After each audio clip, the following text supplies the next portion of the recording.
Pregnancy জার্নিটা একটা মেয়ের জীবনের সবথেকে মূল্যবান অধ্যায় হয়ে উঠেছে, সেটা আমি এখন বুঝতে পারছি। একটা প্রেগনেন্ট মাকে কিভাবে ভালো রাখা যায়, কিভাবে হাসি খুশি রাখা যায়, কিভাবে মানসিকভাবে শক্তি, শান্তি দেওয়া যায়, আমার এই ভিডিও দেখলেই আপনারা বুঝতে পারবেন। আমার পুরো প্রেগনেন্সি জার্নিটা এত সুন্দর হওয়ার পেছনে যারা আছেন, যে মানুষগুলোর ভালোবাসা, যত্ন, আশীর্বাদ জড়িয়ে আছে, তাদের প্রতি আমি চিরকৃতজ্ঞ। প্রতিটা মুহূর্তে আমার পাশে থেকেছেন, আমাকে হাসিয়েছেন, সাহস দিয়েছেন, আর আমার খোঁজ নিয়েছেন, আর আমার মনে শক্তি দিয়েছেন। তারাই আমার জীবনের কিন্তু সুন্দর একটি অংশ হয়ে রইল সারা জীবন। আমার বেবি যেন ভালো থাকে, যেন পুষ্টিকর খাবার খায়, সেই ভেবে কত নিত্য নতুন রান্না করে আমার গার্জেনরা পাঠিয়েছে। তারাই যেন আমার কাছে ভগবানের আশীর্বাদের থেকে কোনো অংশে কম না। আমি সবসময় পজিটিভ চিন্তাভাবনা নিয়েই চলি, সবাই আমার ভিডিও দেখলে বুঝতেই পারবেন। আর আমি এটাই বিশ্বাস করি, একজন মায়ের মন ভালো থাকলে সেই ভালোবাসা এবং পজিটিভ শক্তি যেটা হয় সেটা সন্তানের মধ্যেও সেটা পরিচালিত হবে। হ্যাঁ, এই সময় অনেকেই অনেক রকম পরামর্শ দিয়েছেন, অনেকে নেগেটিভ কথাও বলেছেন, এটা খেও না, ওটা খেও না, যে যা দিচ্ছে সেটাই খেয়ে নিচ্ছ কোনো কিছু বিচার না করে।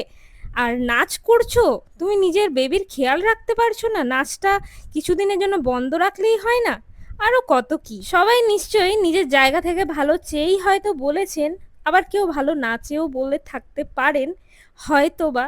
কিন্তু আমি একটাই উত্তর দিয়েছি, আমি আমার ডাক্তারের পরামর্শ এবং ভগবানের আশীর্বাদটাকে সব থেকে বেশি গুরুত্ব দিই। চিকিৎসকের নির্দেশ মেনেই তো চলবো, তাই না? এই সময়টা নিজের শরীরের যত্ন নিয়েছি, আর বাকিটা ভগবানের ওপর ছেড়ে দিয়েছি। সত্যি কথা, মা হওয়ার পর একজন নারী নিজের জন্য নয়, কিন্তু নিজের সন্তানের জন্য বাঁচেন, এটা আমি ফিল করছি এখনো অবধি।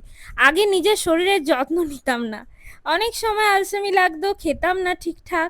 কিন্তু যখন জানলাম আমার ভেতরে একটি ছোট্ট প্রাণ বড় হয়ে উঠছে, আর আমার ভরসাতে তিনি আছেন, তিনি পৃথিবীতে আসতে চলেছেন, তখন থেকে নিজের খেয়ালটা বেশি রাখতে শুরু করেছি। আর আমার মনে হয় এই সময়টা মারা একটু স্বার্থপর হয়ে যান বেবির জন্য।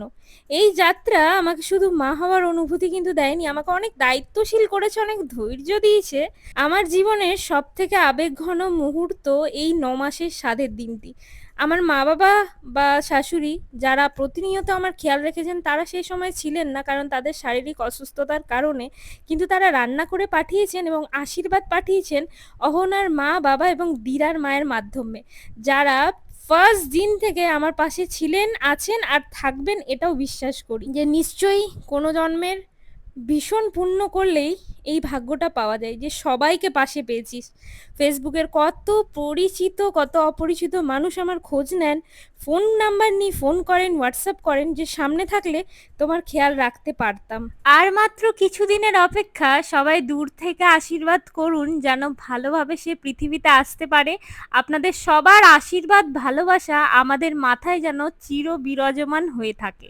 ৯ মাসের স্বাদের এক্সপিরিয়েন্স ছাড়াও অনেক এক্সপিরিয়েন্স আপনাদের সাথে শেয়ার করেছি, ভালো লাগলে কমেন্টে একটু জানাবেন। আরেকজন হলেন আমার ছোট্ট সোনার বাবা, তাকে নিয়ে যতই বলবো ততই কম পড়ে যাবে। সে কিন্তু শুধু স্বামী হিসেবে আমার এই জার্নিটায় ছিলেন না, তিনি ছিলেন বাবা হিসেবে, একজন সত্যিকারের সঙ্গী হিসেবে আমার পাশে থেকেছেন। আমার হাসি, কান্না, ভয়, আনন্দ সব কিছু ভাগ করে নিয়েছেন। আমার যত্ন নেওয়া থেকে শুরু করে বেবির জন্য প্রতিটা ছোট ছোট বিষয়ে ওর ভালোবাসা, দায়িত্ববোধ আমাকে বারবার মুগ্ধ করে। আপনারাই বলুন, এরকম ভাগ্য কটা মেয়ের কপালে জোটে?